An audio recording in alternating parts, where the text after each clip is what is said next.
Hey guys, welcome back to the channel. कैसे हैं आप सब लोग? भाई मुझे पता है पहाड़ी व्लॉग का वेट हो रहा है और इस बात का भी वेट हो रहा है कि वो हमारे स्पेशल गेस्ट कौन है जिन्होंने कल हमारे घर पर आना था। राइट, आज भाई सैटरडे नाइट है, कल वीडियो नहीं आया। कल वैसे तो वीडियो का दिन भी नहीं था और हम लोग पार्टी करने में बिजी थे। रात को 8 बजे पार्टी शुरू हुई है। हमारे स्पेशल गेस्ट आए हैं रात को 9 बजे और कितने बजे तक पार्टी चली है गेस करो? सुबह 5:30 बजे तक। सुबह 5:30 बजे वो लोग गए हैं। और कौन आए थे वैसे? जो लोग मेरे इंस्टाग्राम पे या मुझे इंस्टाग्राम पे फॉलो करते हैं उनको तो कल ही पता चल गया था कि कौन आए थे। और आपको अभी ग्लिम्स दे देती हूँ कि कौन आया था कल हमारे घर में पार्टी करने के लिए। बाकी पूरा मस्ती का व्लॉग वो आप मेरे चैनल पे अगले वीडियो में देखोगे। नहीं देखो यार, अब यूट्यूबर हो तो फिर सेम इमोशंस रिक्रिएट करने पड़ेंगे। देखो घर की बात है, टेक 57 विद सेम इमोशन।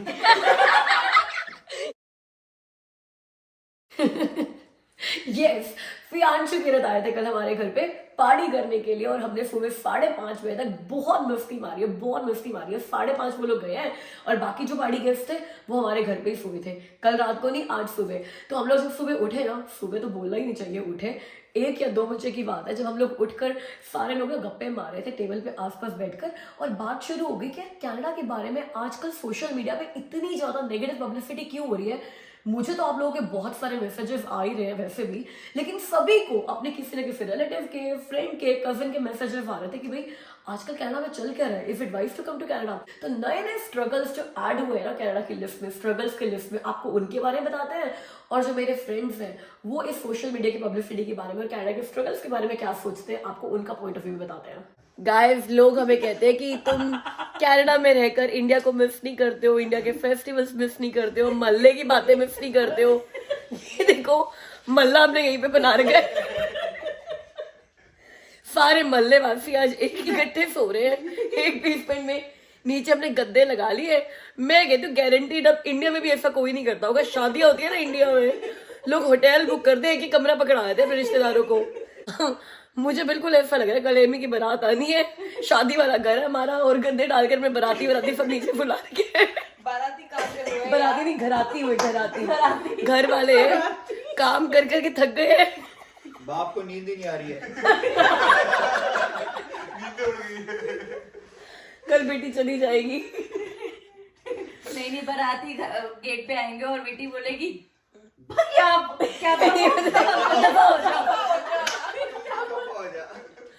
ऐसा है, 5:34 हो गया है और ये लड़की जो है ना, इसको नीचे जमीन पे नींद नहीं आती।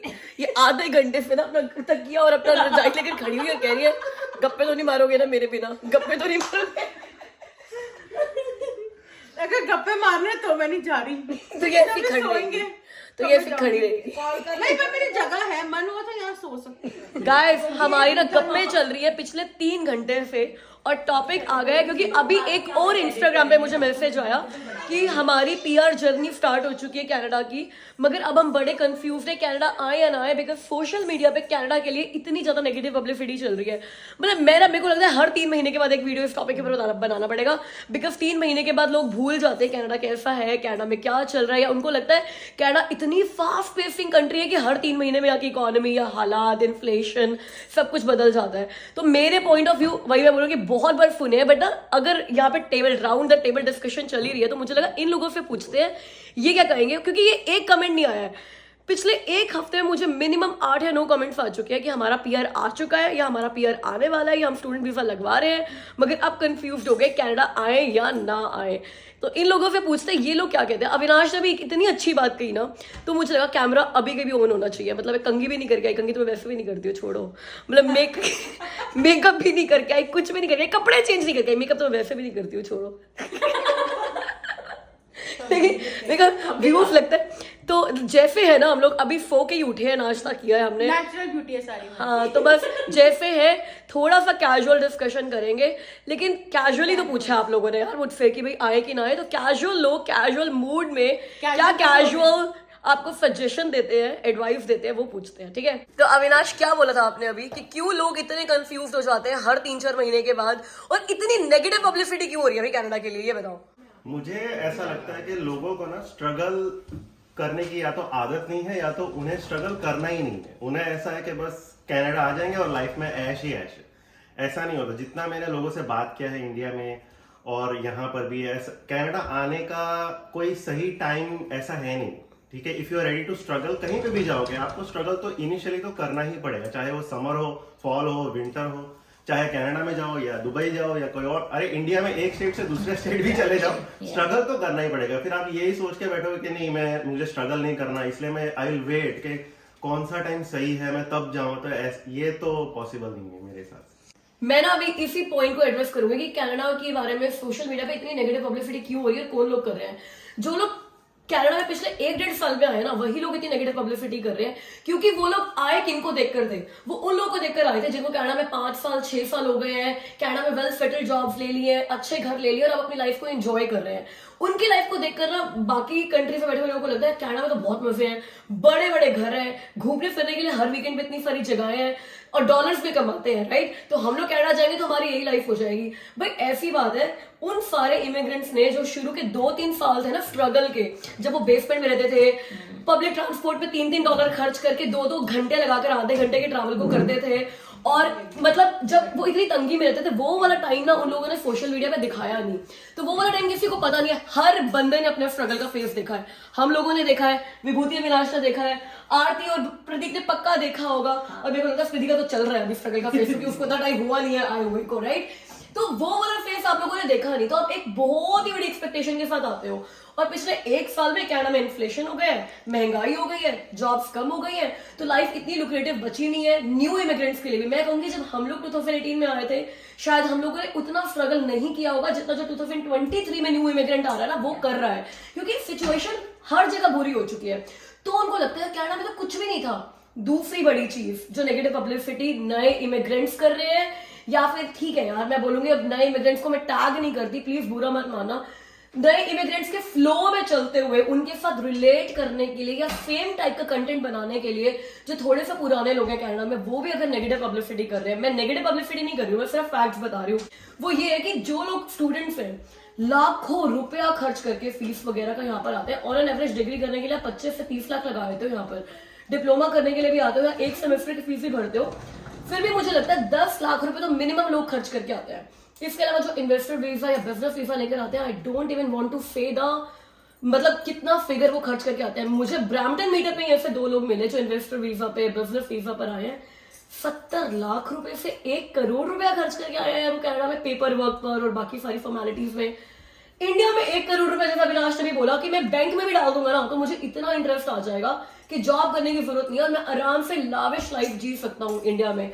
अब 1 करोड़ खर्च करके जो कनाडा में आ रहे हैं तो वो कह रहे हैं यार 1 करोड़ खर्च करके बस यही मिलता है, तो उनके लिए भी यही है कि कनाडा भैया बहुत नेगेटिव प्लेस है। बाकी जगह के लिए YouTube वगैरह आपको बता देते हैं कि क्या क्या चीजें कैसे कैसे करती हैं। यूरोप के लिए you don't get too many. इतने सारे यूट्यूबर्स नहीं है ना कनाडा में, यूट्यूबर सारे भरे बैठे हैं हम कुछ ज्यादा ही बताए थे।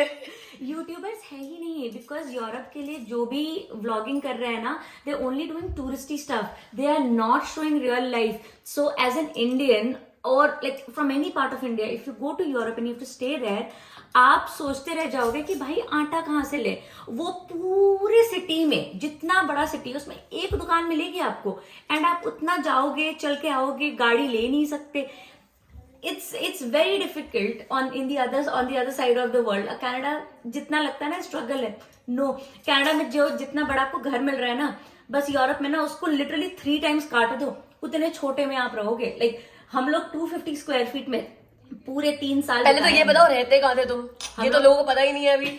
इसके पहले हम पेरिस में रहते थे और हम रहते थे 250 स्क्वायर फीट में, स्टूडियो अपार्टमेंट था, और उसमें जब पेरेंट्स आए, फैमिली आई, सब उसी स्टूडियो में रहे हैं। और यहाँ पे like it was like hands down कि 1 बेडरूम तो चाहिए, एंड उससे सस्ते में मिला है यहाँ पे 1 बेडरूम। सो और यहाँ पे सब हिंदी बोलते हैं, बाहर जाओ तो इंग्लिश सुनने को मिल रही है, हिंदी सुनने को मिल रही है, वहां पे कोई फ्रेंच के अलावा कुछ बोले ही ना। And that's true in every European country. Her country की अपनी अलग लैंग्वेज है। It is everybody might feel coming directly from India कि यहाँ पे struggle है, but honestly look at other places, struggle बहुत ज्यादा है, and this is a blessing at this point. You can't say कि this is struggle. आरती की बात सुनकर ये लग रहा है कि अगर आपको लगता है ना कि कनाडा में स्ट्रगल है तो एक बार जरा यूरोप ट्राई करके आ जाओ पता चल जाएगा स्ट्रगल की स्पेलिंग क्या होती है। पहले तो जिस यूरोपियन कंट्री में रहने जाओगे वहाँ के लोकल लैंग्वेज में स्ट्रगल की स्पेलिंग सीखनी पड़ेगी। उसके बाद पता चलेगा कि स्ट्रगल क्या होता है। जर्मन में स्ट्रगल को क्या बोलता है? इतना भी जर्मन हाँ ये बता, जर्मनी रहकर आया है, ये लोग पेरिस रहकर आए हैं भाई, तो ये बता सकते। अच्छा ये बताओ, जर्मनी में ज्यादा मजा किया था या कनाडा में ज्यादा मजा कर रहे हो? लैंग्वेज बैरियर तो रहता है ना यूरोप में। हाँ ये तो है भाई। बहुत टफ है यूरोप में। Unless you're going from a company's internal job posting, अगर आपको वहाँ पे जाके जॉब ढूंढनी है, you have to get hand-on experience with the वो language. लैंग्वेज सीखने के बिना बता देंगे ही नहीं And the नौकरी। problem is in Europe, if you don't know their language, they won't even bother to include you Exactly, in their yeah. circle. ये हमने भी फील किया। Yes yes. एटलीस्ट कनाडा में वो तो नहीं है मेरे साथ। अब स्मृति, तुम्हें कितना टाइम हो गया कनाडा में आए हुए? 3 months and 1 week. 3 months हुए और ये पीआर पे आई है, राइट? Right. तो भाई ये जो बताएगी ना वो रियल स्ट्रगल है, लेटेस्ट वाला स्ट्रगल। तो पहले ये बताओ, are you regretting your decision कि तुम कनाडा आई हो? No, because it's a learning experience. I think life में every experience makes you go through something and learn it. Struggle है, I'll accept it.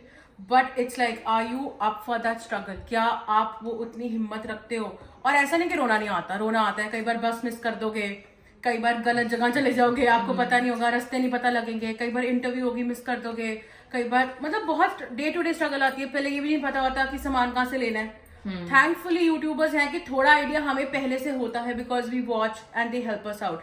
But till the time you land your foot here ना, वो नहीं पता लगता है। Secondly, it's very important that you are outgoing and you connect and meet people, talk to people. आप यहाँ ये सोच के नहीं आ सकते कि डोमेस्टिक हेल्प नहीं है, पता है, मालूम है, तो फिर you have to work yourself. But ये तो कनाडा आने से पहले ही पता था ना कि डोमेस्टिक हेल्प यही नहीं तो मैं है। कह रही हूँ, but why I don't understand आप फिर यहाँ पर अगर होने का क्या मतलब है इस बात का कि you domestic have help to नहीं be है? prepared for it. मुझे लगता है लोग कंप्लेन कर रहे हैं फाइनेंशियल स्ट्रगल्स के यहाँ पे। फाइनेंशियल स्ट्रगल है, मतलब आई टोटली अग्री है, because it has got expensive. But मुझे बताओ कि कहाँ पे ऐसी जगह है जो बिल्कुल परफेक्ट है? आइडल प्लेस कोई है ही नहीं। तुम्हें अपनी फर्स्ट जॉब कितने टाइम में मिली है यहाँ कनाडा में लैंड होने के बाद? जून में, मैं मई एंड में आई थी तो जून में मिली थी। It was just a weekend job eight an optical store and I just grabbed it because I was like जो मिले I should do it. And ये नहीं होना चाहिए कि मैं इंडिया में, I was an assistant professor in India, alright. And आप जब एक टीच करते हो, यू नो, इंडिया में ना टीचिंग को लेकर स्पेशली कॉलेजेस यूनिवर्सिटीज में एक प्रेस्टीज होता है। आप यूनिवर्सिटी जाते हो, कॉलेज जाते हो, आप पढ़ा रहे होते हो and you have that whole environment. But यहाँ पे you are struggling from start. आप एक एडमिन जॉब से स्टार्ट करते हो, आप फिल कर रहे हो accounts, patience, but you do it happily, you are learning something. जब ये माइंडसेट रखोगे ना, इससे मुझे कुछ सीखने को मिल रहा है, चाहे मिनिमम पे है, कुछ है, but it's saving some part of your money. नहीं तो सेविंग्स खर्च हो गए। इतना कमा रही हो कनाडा में कि महीने के खर्चे निकल जाते हैं। हाँ जी, बिकॉज मैं एक तो जॉब करती हूँ वीकेंड पे एट द ऑप्टिकल स्टोर। मुझे एक वर्क फ्रॉम होम जॉब मिली, but I did not leave my weekend job because आप यहाँ पे हायरिंग फायरिंग बहुत जल्दी होती है और कभी ओवर कॉन्फिडेंट नहीं होना। And what ever you do grab, जितना काम करोगे, जितनी इनिशियली स्ट्रगल करोगे ना, उतना सक्सेस बाद में पाओगे, because you will harden your self. जब स्ट्रगल की बात हो रही है ना, तो मैं आपको 2 रियल वाले स्ट्रगल बताता हूँ जिनकी वजह से ना सारी ये स्ट्रगल वाली हवा है ना वो चल रही है। 2 नए स्ट्रगल हैं जो ऐड हुए हैं। एक है स्टूडेंट से रिलेटेड और दूसरा है नए इमिग्रेंट से रिलेटेड। तो चलो पहले बात करते हैं स्टूडेंट से रिलेटेड जो स्ट्रगल है, जो आजकल बहुत सारे स्टूडेंट्स फेस कर रहे हैं।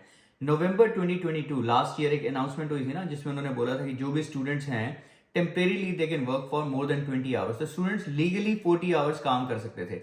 अब उसके बाद से क्या हुआ है, जो भी स्टूडेंट्स यहाँ पर आ रहे हैं कनाडा में, जो उस डेट के बाद आए हैं, जो कि 40 आवर्स काम नहीं कर सकते, 20 आवर्स काम कर सकते हैं, उनको एक्चुअल में ना 20 आवर्स भी काम करने को नहीं मिल रहे। अब उसका रीजन क्या है? जो स्टूडेंट्स 20 आवर्स काम कर सकते थे वो ऑटोमेटिकली 40 आवर्स पे शिफ्ट हो गए। अब उनके शिफ्ट होने के बाद जो भी एम्प्लॉयर्स उनकी प्रेफरेंस यही होती है कि यार कोई आया हुआ है ऑफिस में, उससे 20 क्यों कराने, अगर 40 कराने हैं हमें, हम 2 लोगों को क्यों हायर करें, इसी को 40 दे देते हैं। तो जो नए स्टूडेंट्स आ रहे थे जिनको पहले चांसेस थे जॉब मिलने के, उनको जॉब नहीं मिल रही। एंड मैंने देखा है ये बहुत सारे ऐसे स्टूडेंट्स को मैं जानता हूं जो इस स्ट्रगल में फंसे हुए हैं, उनको जॉब नहीं मिल रही क्योंकि एग्जिस्टिंग स्टूडेंट्स जो थे ना, उन्होंने जो स्टूडेंट मार्केट के लिए जितनी जॉब थी ना, स्टूडेंट्स के लिए जितनी मार्केट में जॉब थी, उन सबको कवर कर लिया, उन्होंने वो सारी जॉब्स ले ली हैं। अच्छा, अब स्टूडेंट्स के बाद आते हैं न्यू इमिग्रेंट्स पे, जो यहाँ पर पीआर पे आते हैं या वर्क परमिट पे आते हैं। हम भी आए थे पीआर लेकर 2018 में। अब इन्फ्लेशन की वजह से जो 2 मेन खर्चे जो हिट हुए हैं ना, जिनको आप अवॉइड भी नहीं कर सकते, वो है रेंटल एंड फूड का। अब अगर अपनी बात करूँ ना, हम 2018 में आए थे, उससे हमने एक सिंपल सी कैलकुलेशन करी थी। एक डिसेंट लिविंग के लिए ना आपको $3000 से $3500 चाहिए होते थे। अब रेंटल इतने बढ़ गए हैं, जो एक बेसमेंट उस टाइम 1200 से 1500 में मिल जाती थी ना, आज 2000 में मिलती है। एक कॉन्डो जो उस टाइम 1500 से 2000 में मिल जाता था, आज 2500 में मिलता है। तो इस वजह से ना जो खर्चे थे, जो पहले 3000 से 3500 में एक डिसेंट लिविंग हो जाती थी, अब कम से कम आपको 4000 से 4500 चाहिए। तो ये जो 1000 का हिट लगा ना, that is a big thing for new immigrant. अगर कोई इंडिया से आ रहा है, अगर आप उसको कैलकुलेट करो तो 1000 का मतलब है 60,000 रुपए मंथली आपका खर्चा बढ़ गया है। तो that is one more reason which is a genuine reason, real reason, जो यहाँ पर जिसकी वजह से ये जो सारी नेगेटिव पब्लिसिटी हो रही है। अब पता है क्या प्रॉब्लम क्या है? अब प्रॉब्लम ये है कि अगर बात करते हैं सैलरीज की, अब ये खर्चे बढ़ गए हैं, बट सैलरी जो 2018 में मिलती थी ना, आज की डेट में भी सेम सैलरी है जब आपको स्क्रैच से स्टार्ट करना पड़ता है, शुरुआत करनी पड़ती है किसी भी इंडस्ट्री में। तो सैलरीज बिल्कुल नहीं बढ़ी हैं। और अगर आप सर्वाइवल जॉब्स पे जाते हो ना, तो उसमें भी फिर पैसा तो उतना ही मिलता है। अब उसी में आपको ज्यादा काम करके, ज्यादा आवर्स लगाकर उस चीज को पूरा करना पड़ रहा है, जिसकी वजह से जो वर्क लाइफ बैलेंस है ना, वो थोड़ा सा बिगड़ रहा है। तो ये है सारा स्ट्रगल जो आजकल चल रहा है सोशल मीडिया पे, सब लोगों तक पहुंच रहा है। गाइस ये देखो, ये बनाने में कितनी देर लगी तुम्हें? 1 घंटा। 1 घंटा, 1 घंटे से भी ज्यादा। जब से वीडियो स्टार्ट हुआ था ना, तब से लगा हुआ था इसको बनाने के लिए, बहुत स्ट्रगल किया है, बट फाइनली बना दिया। और यही कनाडा की लाइफ है, स्ट्रगल करना पड़ेगा बट बाद में रिजल्ट जरूर मिलेगा। भाई ऐसी बात है कि इंडिया में जो असिस्टेंट प्रोफेसर थी, वो यहाँ पे ऑप्टिकल स्टोर में काम कर रही है, वीकेंड पे काम कर रही है। अगर वो भी स्ट्रगल के लिए इन है ना, और मतलब एक प्रेस्टीजियस जॉब से आई हुई है, प्रेस्टीजियस फैमिली से आई हुई, अगर वो भी कह रही है कि स्ट्रगल के लिए इन रहना पड़ेगा, क्योंकि पता तो होगा ना आपको कनाडा में आने से पहले कौन से स्ट्रगल्स है। और अब तो यार इतने स्ट्रगल्स है नहीं जितने हमने बनाकर डाल दिए कि कनाडा में स्ट्रगल्स है। तो भाई अब अगर कंप्लेन हुई कि भाई कनाडा में आना चाहिए, स्ट्रगल है। अगर आप स्ट्रगल नहीं कर सकते, एनी रैंडम जॉब नहीं कर सकते, अपने महीने के खर्चे चलाने के लिए घर के काम नहीं कर सकते, स्नो है कनाडा में, पता नहीं तो मैं बता देती हूँ, अभी शुरू हो जाएगी दिसंबर में, और बहुत स्नो उठानी पड़ेगी भाई, बहुत। या तो $75 भरकर किसी को बुलाओ स्नो उठाने के लिए एवरी डे, मतलब जब भी स्नो होती है, या फिर 2 घंटे खुद के लगाओ और स्नो उठाओ। ये सारे स्ट्रगल्स हैं। फाइनेंशियल स्ट्रगल में मेरे को लगता है कि if you are up to do any job rather than looking for a job in your field, जो कि मैं रिकमेंडेशन यही देती हूँ, अपनी फील्ड की जॉब ढूंढो। तभी कहते हैं कि यार 6 महीने की सर्वाइवल का पैसा लेकर आओ। 6 महीने की सर्वाइवल का पैसा अकाउंट में है, और अगर खर्च करना पड़े तो कर दो, अगर अपनी फील्ड की जॉब के लिए ढूंढना ही ढूंढना है तो। क्योंकि हमें तो, मैंने भी ये सोचा था कि 6 महीने देंगे अपने आप को अपनी फील्ड की जॉब ढूंढने के लिए, और सेविंग्स खर्च कर देंगे। लेकिन अगर आपको लगता है सेविंग खर्च नहीं करनी, पिक एनी रैंडम जॉब। ये स्ट्रगल है। कार नहीं लोगे, बस में जाना बहुत ही बड़ा स्ट्रगल है भाई, ये भी स्ट्रगल है। स्नो उठाना स्ट्रगल है। अगर फ्रेंड्स नहीं है आपकी लाइफ में, तो वीकेंड्स भी बहुत बड़े स्ट्रगल हो जाएंगे। If you are up for the struggle, तो यार चाहे 2023 हो या 2026 हो, फॉल चल रहा हो या समर चल रही हो, you are most welcome in Canada. और हमारी चिटचट फैमिली तो है ही आपको कनाडा में वेलकम करने के लिए। गाइस, वीडियो को लाइक कर दो, चैनल को सब्सक्राइब कर दो, और मुझे कमेंट्स में जरूर बताना कि आपको क्या लगता है कनाडा में ऐसे कौन से स्ट्रगल है जो हमने अपनी वीडियो में डिस्कस, इस वाली वीडियो में ही नहीं, टोटल कभी भी डिस्कस नहीं किए, और जो स्ट्रगल्स हम आगे आने वाली वीडियोस में डिस्कस कर सकते हैं, या फिर इन स्ट्रगल्स से कॉम्बैट करने का, इन स्ट्रगल्स से रिकवर करने का क्या आपके टिप्स हैं, ट्रिक्स हैं, या फिर क्या सजेशंस हैं आपके न्यू कमर्स के लिए, स्टूडेंट्स के लिए, ये प्लीज़ कमेंट्स में बताना। आपके कमेंट्स मुझे तो पढ़ने बहुत अच्छे लगते हैं, लेकिन बहुत सारे लोगों को बहुत हेल्प भी कर सकते हैं। अब टाइम है बर्थडे शाउट आउट का।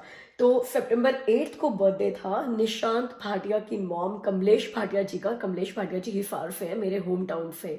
निशांत का बर्थडे था सितंबर 9 और सितंबर 10। इतने सारे बर्थडे हैं, और मेरे बड़े रेगुलर सब्सक्राइबर्स के बर्थडे हैं जिनके नाम मुझे रटे हुए हैं। हार्दिक पंडित जी, हार्डली कोई ऐसी वीडियो होती होगी जिसमें हार्दिक का कमेंट नहीं आता होगा, तो हार्दिक पंडित जी का बर्थडे है। कविता कुलवंत मीटअप में भी आई थी, और मेरी इंस्टाग्राम पे बहुत चिड़चिड़ होती रहती है उनसे। एक और कविता है ऑस्टिन से, उनका बर्थडे है। और लतिका खनोजिया की मॉम संध्या का बर्थडे है। भाई इतने सारे बर्थडे हैं सितंबर 10 को। तो आप सबको सितंबर 8, 9 एंड 10 वालों wish you very very very happy birthday मेरी तरफ से, मेरी पूरी चिटचिट फैमिली की तरफ से। अब मुझसे मिलो अगली वीडियो में, पहाड़ी व्लॉग में। तब तक अपना ख्याल रखना, बाय।